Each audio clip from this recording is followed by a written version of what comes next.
नमस्कार दोस्तों, एक बार फिर स्वागत है मेरे YouTube के चैनल पर। आज हम बात करेंगे अस्थमा के बारे में कि वास्तु में ऐसे कौन कौन से जोन हैं जो अस्थमा को प्रभावित करते हैं, अस्थमा वाले व्यक्ति को वो सांस नहीं लेने देते। कौन कौन से जोन जिम्मेदार है अस्थमा के लिए कि उस व्यक्ति को अस्थमा का रोग हो जाता है, जिसको हम सांस के साथ संबंधित दिक्कत भी कहते हैं। अगर किसी का बुध ग्रह खराब है तो हमें पता ही है एस्ट्रोलॉजी में कि उसको सांस से संबंधित दिक्कत भी हो सकती है। जहाँ तीसरा हाउस कहीं ना कहीं खराब हो तब भी हम ये कह सकते हैं कि उसको सांस से संबंधित दिक्कतों का सामना करना पड़ सकता है। लेकिन घर में वास्तु के अकॉर्डिंग कौन सी डायरेक्शन, कौन सी जोन जिम्मेदार है जो हमारे सांस की प्रॉब्लम को क्रिएट करती है। देखिए दोस्तों, अगर आपके घर में NNE डायरेक्शन में इन्वर्टर लगा हुआ है तो आपको सांस से संबंधित दिक्कतों का सामना करना पड़ सकता है। अब NNE डायरेक्शन जो है काल पुरुष की कुंडली में तीसरे हाउस से संबंध रखती है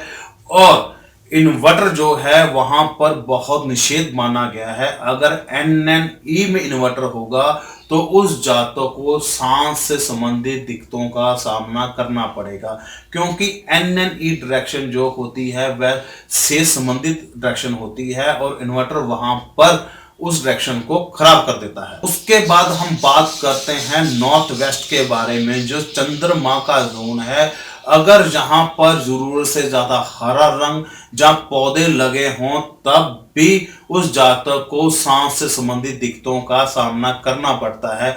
आपको पता ही है चंद्र बुध का रिलेशन क्या है। चंद्र और बुध आपस में दुश्मन ग्रह हैं, तो जिसके कारण उस जातक का बुध खराब होता है और उसको सांस से संबंधित दिक्कतों का सामना करना पड़ता है। अगर नॉर्थ वेस्ट में हरा रंग नहीं है, अगर वहां पर बाथरूम भी है, तब भी कहीं ना कहीं दिक्कत का सामना करना पड़ सकता है।